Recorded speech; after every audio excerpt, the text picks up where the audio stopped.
Salut, bienvenue sur ma chaîne. C'est ma période préférée de l'année. Pourquoi? J'adore faire ma maison en pain d'épices.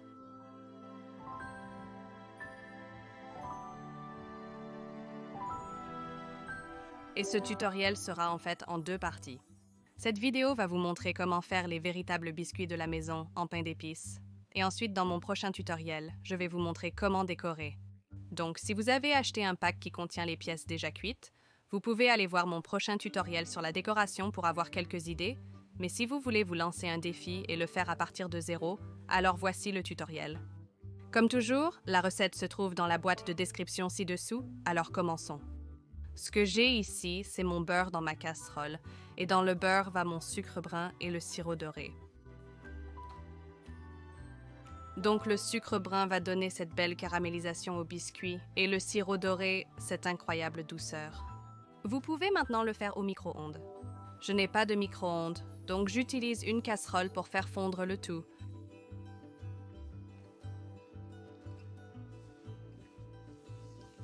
Donc, pendant la fonte du beurre, sirop et sucre, je prépare mes ingrédients secs.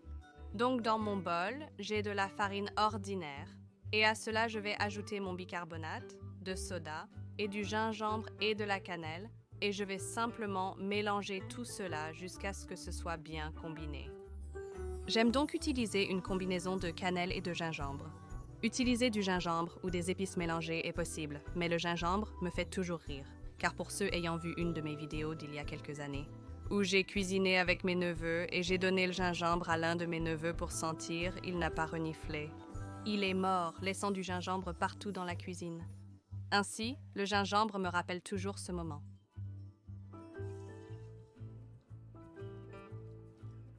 Donc le sucre, le sirop et le beurre sont entièrement fondus. Je peux désormais ajouter cela aux ingrédients secs.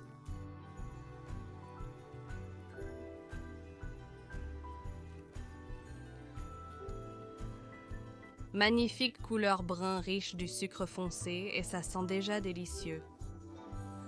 Et maintenant, je vais commencer à le mélanger à la farine et cela devrait rapidement se transformer en pâte. Mais je vais commencer à utiliser une spatule car c'est assez collant et encore un peu chaud pour le faire avec mes mains.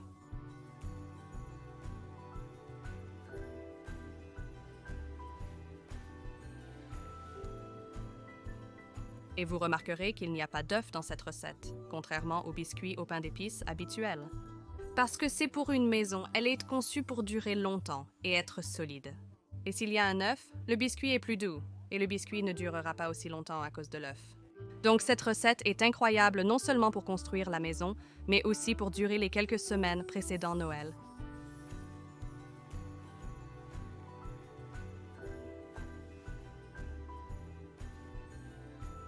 La majeure partie de la farine est mélangée, j'ajoute juste un peu de sel, le mélanger.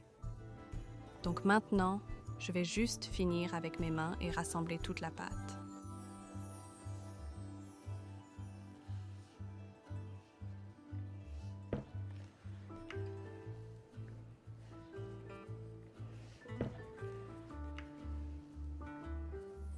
Et puis une fois qu'il est entièrement combiné, je peux le tourner sur la table et tout rassembler.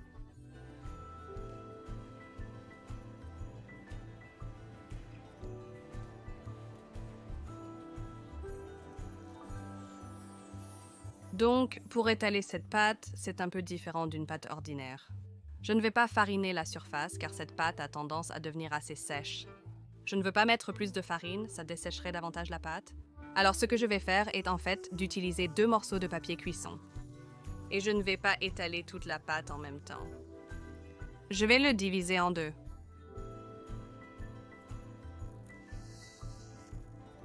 Et placer la pâte sur une feuille. Et je vais juste l'écraser un peu. Cela aidera juste ce premier rouleau. Et ensuite, je vais prendre ma deuxième feuille de papier et la placer dessus.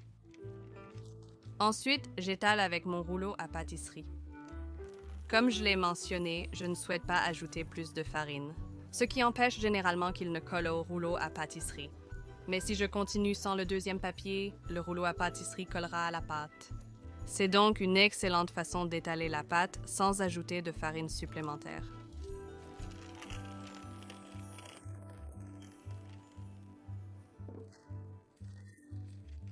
je vais continuer à l'aplatir jusqu'à environ 1/2 centimètre d'épaisseur. Et je veux simplement une surface aussi grande que possible. Parce que j'ai pas mal de formes à découper.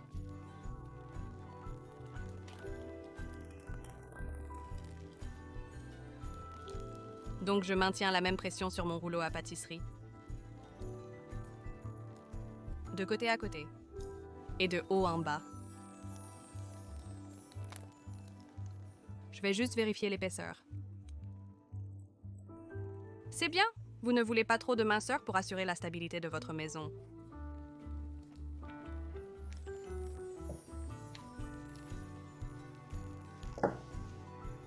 Et vous pouvez voir que le papier se détache très facilement. Donc maintenant, il est temps de découper votre forme. Donc, si vous êtes prêt pour le défi, vous pouvez concevoir votre propre maison. Et découper des modèles et tracer autour d'eux. Mais si vous voulez être du côté facile, vous pouvez faire ce que je fais et utiliser un ensemble de découpes pour maison en pain d'épices. Donc celui-ci vient encore de Lucilou, j'ai mis le lien pour cela dans la boîte de description. Et il vient avec le devant de la maison, le côté et un toit ainsi que quelques fenêtres et portes. Donc c'est vraiment facile et je n'ai pas besoin de m'inquiéter de faire mes propres modèles. Maintenant, l'idée est que je veux découper autant de formes que possible en utilisant une seule feuille de pâte. Parce que cette pâte ne se comporte pas si bien quand on la réétale. Donc je vais essayer d'utiliser cet espace du mieux que je peux. En commençant par l'une des extrémités des maisons. Je peux mettre ici et appuyer vers le bas.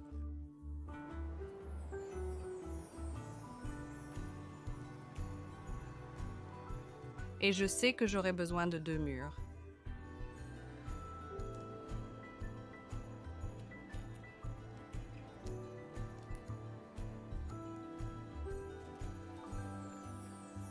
Donc, juste en fonction de l'espacement, j'ai fait une de chaque forme principale, donc une extrémité de la maison, un mur et un toit.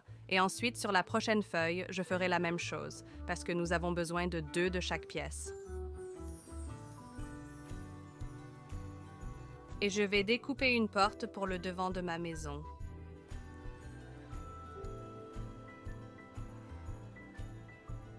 Et comme j'ai un petit espace ici, je pourrais aussi bien l'utiliser et découper une forme. J'ai un flocon de neige ici. Je pourrais l'utiliser sur la maison ou pas, mais je ne veux pas gaspiller de pâte.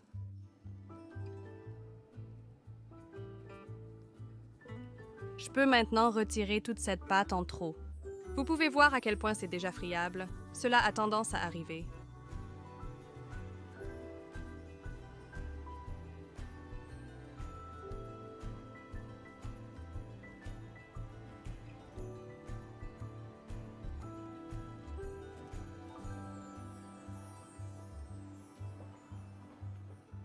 Et puis, ce que j'aime parfois faire avec les formes, c'est simplement utiliser un couteau et nettoyer les bords en repoussant les bords dans la pâte ou en coupant les morceaux qui n'ont pas été découpés par les emporte-pièces. Et la dernière chose est que je veux découper des fenêtres dans certaines des formes. Donc, je vais découper un cercle en haut de la façade de la maison.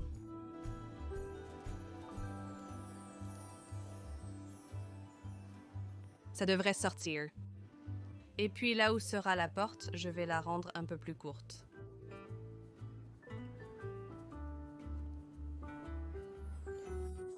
En fait, cela pourrait être la porte. J'ai une porte de secours au cas où. Et puis sur le mur, je vais découper 2 petites fenêtres.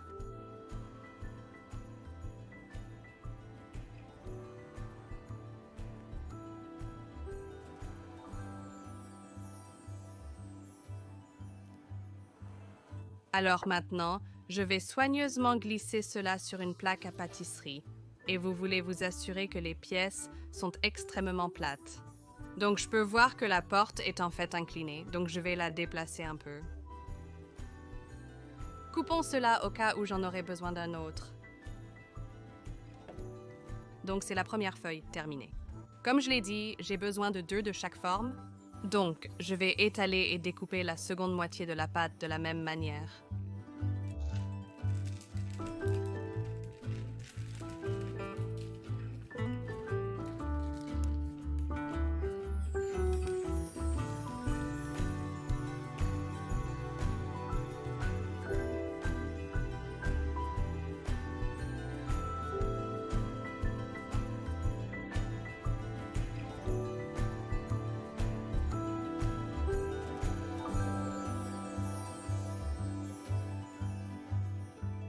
Donc j'ai mes 2 feuilles avec toutes mes pièces dessus. Maintenant, comme je l'ai dit, la pâte déjà utilisée devient un peu dure. Vous pouvez réétaler cette pâte, mais elle risque de se fissurer. Essayez donc de faire vos grandes pièces avec la pâte fraîche, puis vous pouvez faire de petites décorations avec la pâte utilisée. Ou, j'ai aussi constaté par le passé que si vous réchauffez la pâte, si vous avez un micro-ondes, vous pouvez la mettre au micro-ondes. Pendant 10 à 20 secondes, elle se détend un peu et il est plus facile de l'étaler. Si vous voulez réutiliser cette pâte pour n'importe quelle raison, faites-le. Mes pièces sont finies. Donc, ces derniers vont cuire entre 10 à 12 minutes dans un four à 180 degrés Celsius et je veux qu'ils soient juste prêts. Nous cherchons peu de couleur. Souvenez-vous que la pâte est déjà assez sombre. Donc, nous voulons les cuire jusqu'à ce qu'ils soient juste fixés. Je vais donc mettre mon minuteur à 10 minutes et les surveiller.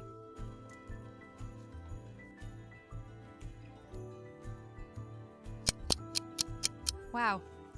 Ma cuisine sent merveilleusement bon actuellement. Finalement, ils n'ont pris que 10 minutes, donc c'était bien d'avoir vérifié. Et j'ai même vu que le bord de ce biscuit ici commence à accrocher. Il est donc crucial de comprendre le fonctionnement de votre four.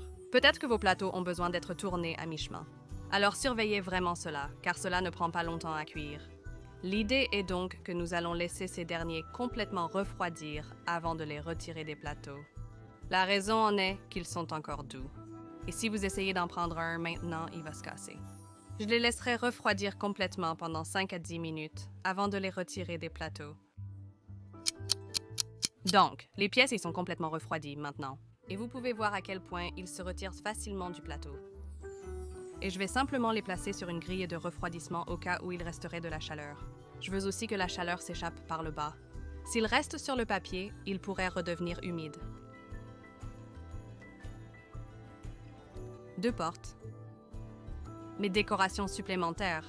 Le renne a également très bien réussi. C'est donc une excellente pâte car elle conserve vraiment sa forme. Vous avez vu comment les pièces ne se sont pas dispersées. C'est pourquoi c'est une si bonne pâte pour une maison. Vous pouvez aussi l'utiliser pour des biscuits ordinaires. Je préfère personnellement la recette qui contient aussi de l'œuf. Voilà comment préparer votre pain d'épices pour vos maisons. La recette est à nouveau dans la description ci-dessous. J'espère que vous avez trouvé ce tutoriel utile et j'ai hâte de voir vos créations, surtout si vous faites vos propres modèles. Alors n'oubliez pas de me taguer. Restez à l'écoute de mon prochain tutoriel pour apprendre à transformer ces morceaux simples et biscuits en une maison en pain d'épices magique de Noël. Espérons vous revoir la prochaine fois.